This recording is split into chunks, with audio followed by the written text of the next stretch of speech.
सावधान, थोड़ी देर के लिए प्रेक्षा ध्यान का प्रयोग करें। ध्यान की मुद्रा, आंखें कोमलता से बंद, प्रतिमा की भांति। जैसे जिन मंदिर में प्रतिमा होती है, किसी पर राग द्वेष नहीं करती, प्रतिमा की भांति शरीर को अडोल रखें। आते जाते श्वास को देखें, केवल देखें, राग नहीं, द्वेष नहीं। श्वास का दर्शन आत्मा का दर्शन है। जिसने श्वास को लेना, देखना, जानना सीख लिया, उसने अपनी आत्मा को देखना, जानना सीख लिया।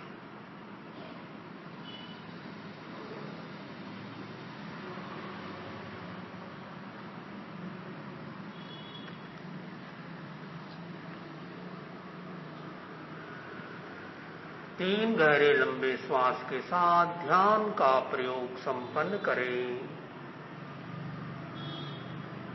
ओम शांति शांति। एक भजन के साथ आज का कार्यक्रम प्रारंभ। सुख दुख होते रहते, इनसे नहीं घबराना। सुख दुख होते रहते,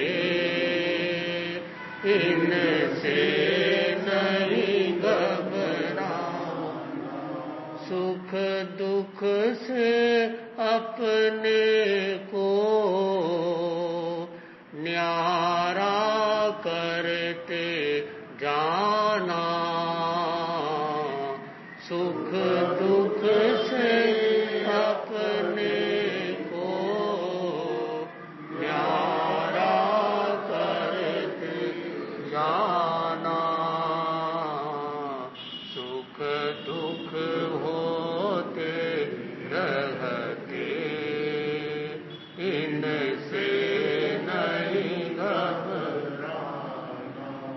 कष्टों में समता से शक्ति बढ़ जाती है। कष्टों में समता से शक्ति बढ़ जाती है। कष्टों से लड़ने की हिम्मत आ जाती है। कष्टों से लड़ने की हिम्मत आ जाती है। हंसते हंसते जीवन समता से बिता देना।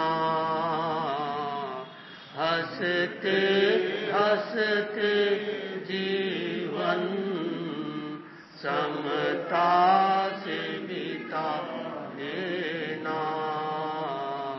सुख दुख होते रहते, इनसे नहीं घबराना।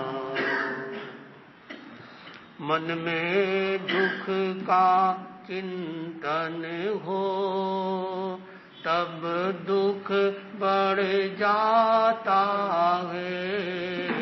मन में दुख का चिंतन हो, तब दुख बढ़ जाता है। सुख का चिंतन हो तो सुख अनुभव होता है। सुख का चिंतन हो तो सुख अनुभव होता है।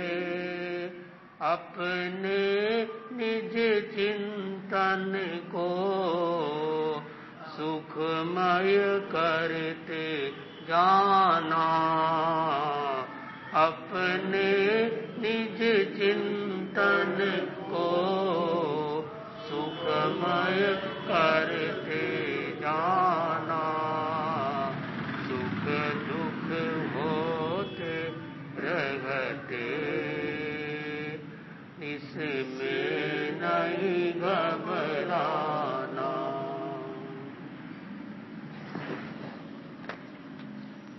श्रद्धा से नमन करे हम, तेरा अनुसरण करेगा। पल पल में स्मरण करेगा, महावीर स्वामी, महावीर स्वामी। ओंकार बिंदु संयुक्तम् नित्यं ध्यायन्ति योगिनः। कामदं मोक्षदं चैव। ओंकाराय नमो नमः। ओंकाराय नमो नमः। परम आराध्य के पावन चरणों में वंदन। अत्य विराजित मुनि वृंद, धर्म प्रेमी भाइयों और बहनों, आज का प्रवचन का विषय है दुख में सुख की खोज। इंसान दो तरह के होते हैं। कुछ ऐसे दुनिया में लोग होते हैं जो सुख में दुख की खोज करते हैं, और कुछ लोग ऐसे भी होते हैं जो दुख में सुख की खोज करते हैं। खोज करना आपके हाथ में है। सुखी होना आपके हाथ में, दुखी होना आपके हाथ में है। जैन दर्शन की पुस्तक का पहला पन्ना है, अप्पा सो परमप्पा, यानी इस दुनिया में ऐसा कोई परमात्मा नहीं जो किसी को सुखी और दुखी बना सके। जो किसी को सुखी दुखी बनाए वो परमात्मा नहीं है। परमात्मा वह होता है जो इन दोनों से ऊपर उड़ जाता है, खुद भी दुखी नहीं होता और दूसरों को भी दुखी नहीं बनाता। दुनिया का एक नियम है, जो आदमी दुखी है वो दूसरों को भी दुखी बनाएगा, और जो आदमी सुखी है वो दूसरों को भी सुखी बनाएगा। तीसरा नियम यह है, जिसके पास में जो है वो वही देगा। सुखी सुख देगा और दुखी दुख देगा। कोई हमारे पास में आ जाए, महाराज साहब 2 पैसा दे दो, 2 पैसा क्या, 1 फुटी कोड़ी भी नहीं हमारे पास है ही नहीं। दुनिया के लोग कैसे हैं, जिनके पास जो नहीं है वो चीज मांगने जाते हैं। जिन चीजों को हमने कूड़ा कचरा समझ के फेंक दिया वो चीज लोग हमसे मांगते। साधु संतों के पास में आते हैं तो लोग बोलते हैं, महाराज साहब ऐसा कोई मंत्र बता दो कि हमारी दुकान अच्छी चले। तो हमारे संत कहते हैं, हम आपकी दुकान चलाते रहे और हम दुकान छोड़ के आए। ये लोग बोलते हैं, महाराज साहब ऐसा मंगल पाठ सुनाओ कि सीधा अमेरिका चले जाएं।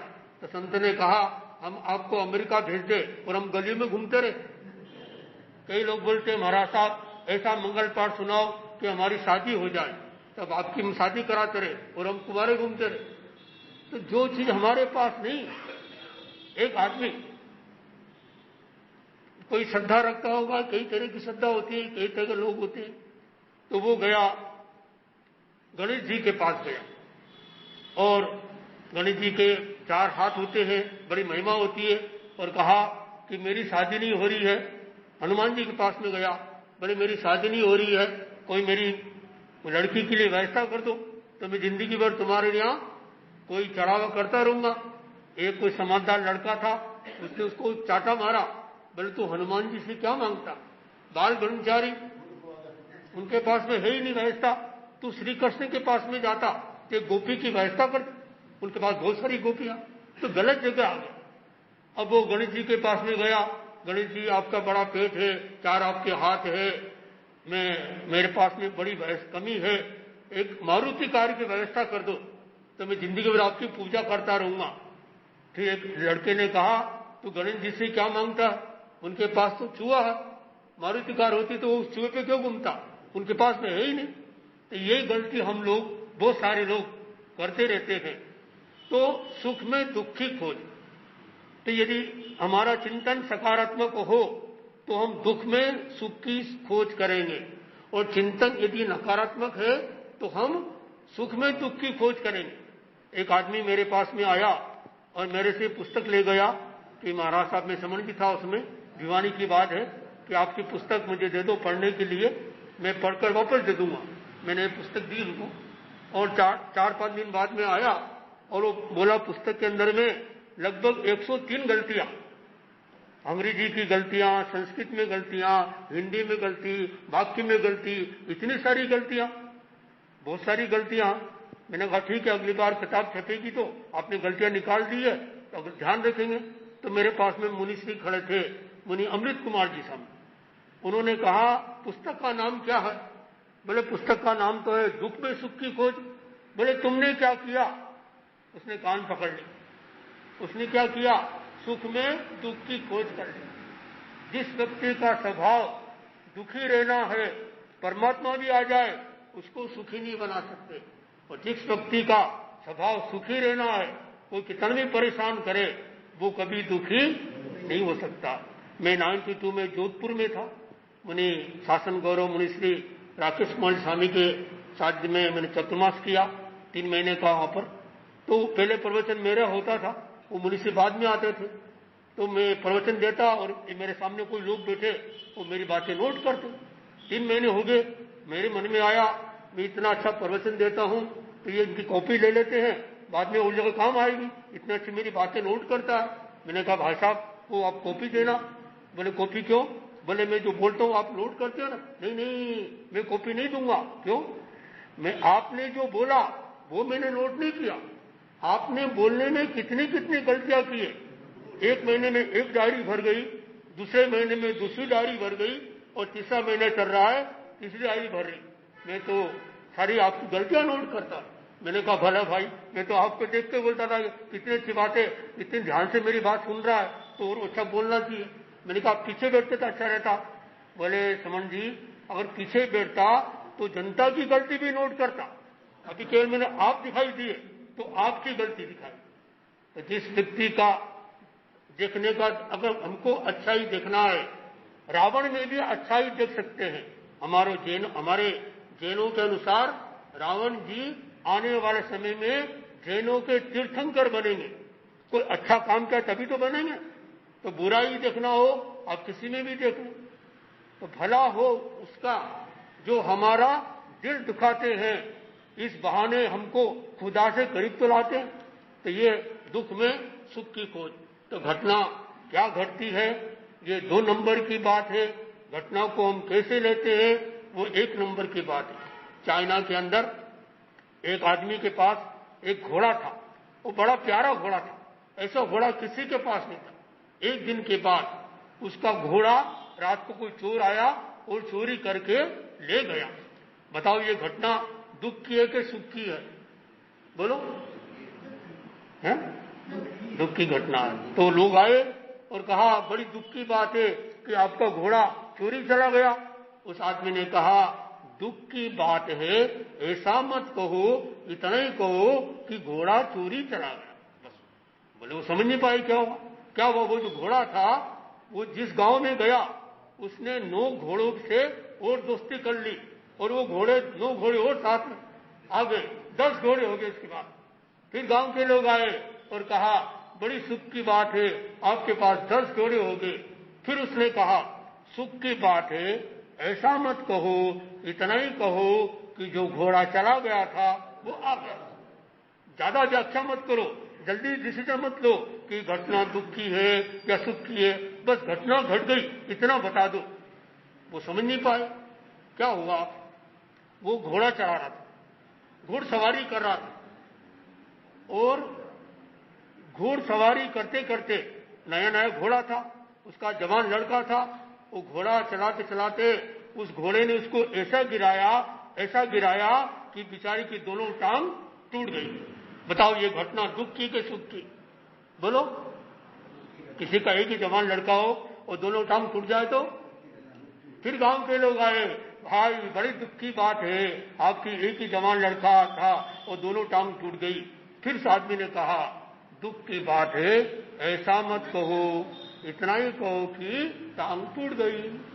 वो समझ नहीं पाए अब कौन सा सुख मिलने वाला।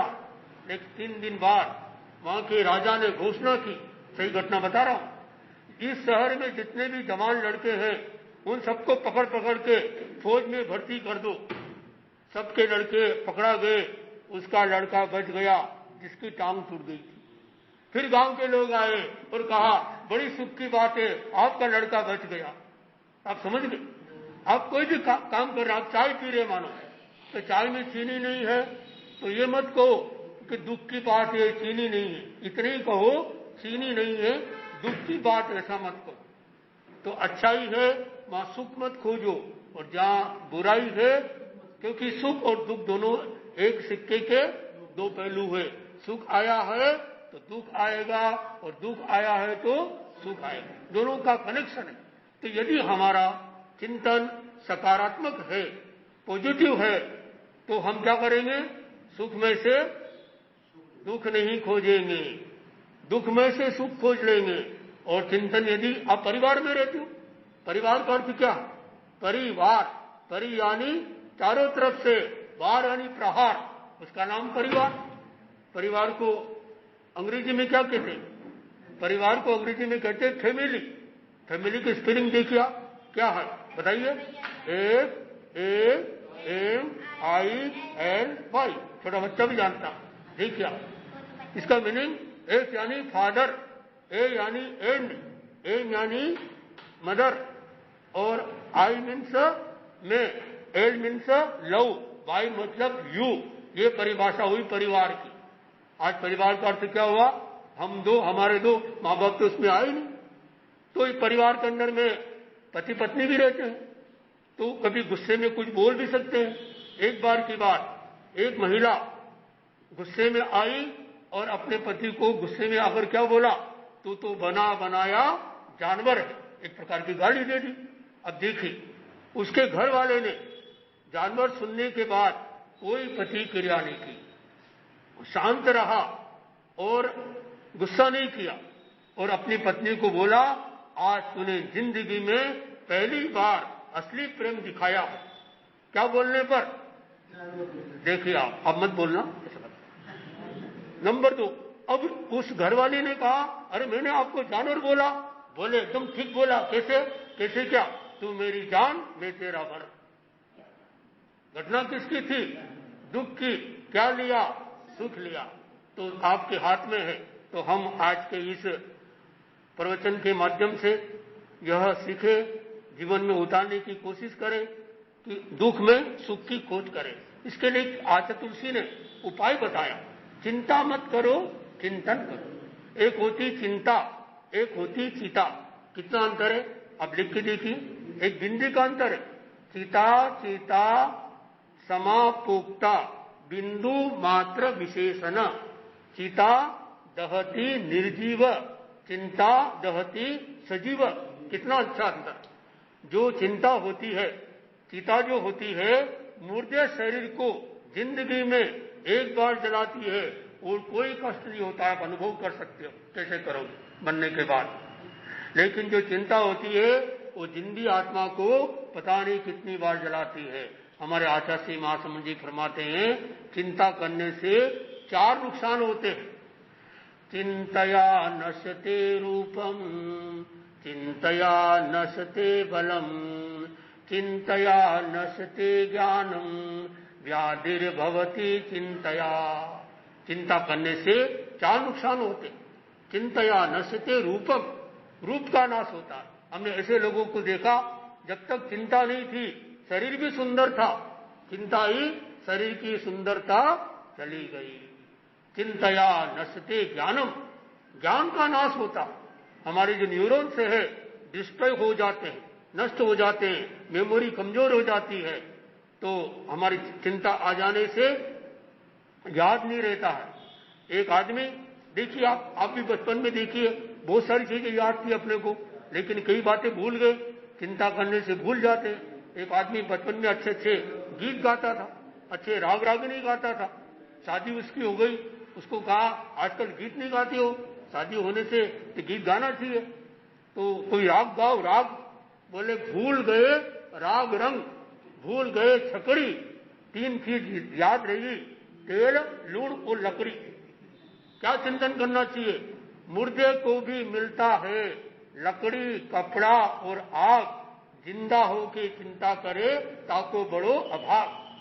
तो चिंता करने से रूप का नाश होता है, चिंता करने से ज्ञान का नाश होता है, और चिंता करने से शक्ति का नाश होता है। और आगे कहा गया व्याधिर भवती चिंतया। व्याधियां आज भी 3 शब्द है, आधि, व्याधि, उपाधि। हम प्रक्षादान गीत में गाते हैं, निकट आती दूर जाती, आधि, व्याधि, उपाधि। इसका मीनिंग आप जानते हो? आधि का मीनिंग क्या? आधि हाफ नहीं, आधि बोल रहा हूं, आधि नहीं। बोलो आधि का मतलब कोई जानते हैं? व्याधि को बताओ कौन सी? हाँ, आप जानते, आप तो टीचर है, बहुत अणुवत के जुड़े हुए, शाहपुरा में रहते हैं और वर्षों से अणुवत का काम करते हैं, पक्के जैन बन गए ये, और बराबर मुनिश्री के पास में ये आते रहते हैं। तो आधि, व्याधि, उपाधि। आधि का मतलब है मानसिक बीमारी, मेंटल प्रॉब्लम, मेंटल डिसीज, और व्याधि का अर्थ है शारीरिक बीमारी। और उपाधि के 2 मीनिंग, उपाधि को अंग्रेजी में कहते हैं डिग्री, और यहां प्रेक्षागार में कहते हैं भावनात्मक बीमारी। उपाधि से उपाधि आती है, जितनी ज्यादा डिग्रियां आती है, अगर नॉलेज आ गया और विवेक नहीं आया तो नॉलेज लगेज बन जाता। तो वो जो उपाधि है, उपाधि भी दूर करना। तो ये आधि, व्याधि, उपाधियां से मुक्त हो जाए, तो ये प्रेक्षा ध्यान साधना पद्धति जो हमारे आचार्य श्री महाप्रज्ञ जी हुए, उन्होंने यहां पर चतुर्मास किया था 2007 में, और ये उदयपुर की विशेषता रही। यहाँ टेरा पंथ के अनेक आचार्यों का, प्राय सभी आचार्यों का आगमन हुआ है। और शासन श्री मुनि श्री सुरेश कुमार जी स्वामी पिछले 2 साल से भी अधिक समय से यहाँ विराज रहे हैं, अपनी चित्त समाधि के साथ में, योग साधना के साथ, ध्यान की साधना के साथ, मौन की साधना के साथ, स्वाध्याय की साधना के साथ, उनोद्री की साधना के साथ, द्रव्यों की उनोद्री यानी केवल मात्र 4 द्रव्य में आदमी, छोटा बच्चा तो एक बार में 4 द्रव्य मिला के खा जाता है, लेकिन वो दिन भर में 4 द्रव्य से ज्यादा नहीं खाना और अपनी साधना करना है। उनके परम सहयोगी संत मुनि श्री संबोध कुमार स्वामी मैदान जो पास में विराजमान है, इनके मन में चिंतन आया कि कई दिन से यहाँ आए हैं तो जनता को थोड़ा कुछ न कुछ पाठे ही मिले। सुबह सुबह रविवार का दिन, तो आपने चिंतन किया कि सुबह 9 बजे से 10 बजे तक लगभग एक प्रवचन के माध्यम से कुछ आपको जानकारी मिल जाए तो आपके जीवन में उपयोगी बन सकती है। तो आज दुख में सुख की खोज के संदर्भ में कुछ बातें आपको बताई है। तो आचार्य तुलसी ने जो बात बताई, चाहे जितने महापुरुष हुए सब घूम फिर कर एक ही बात करें, क्या कहते हैं? दुख में सुख की खोज करो। घटना तो घटेगी, लेकिन यदि हमारा चिंतन सकारात्मक होगा तो हम दुख में सुख की खोज कर लेंगे। 9:30 लगभग बज रहे हैं। समय की सीमा को ध्यान में रखते हुए मैं सादर निवेदन करूंगा। शुद्धदेव मुनि श्री संबोध कुमार से मैदान।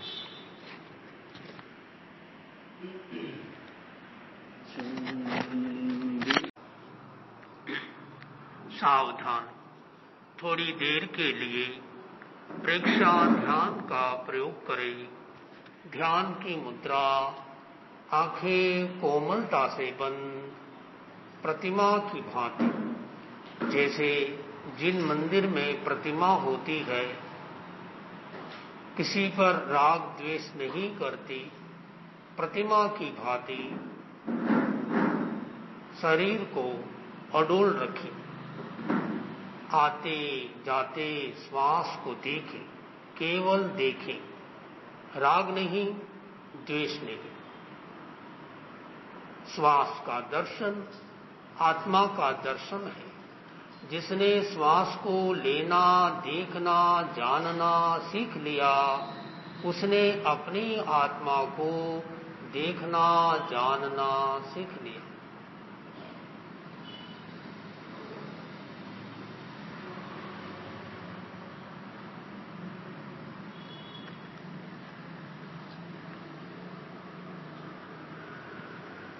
3 गहरे लंबे श्वास के साथ ध्यान का प्रयोग संपन्न करें।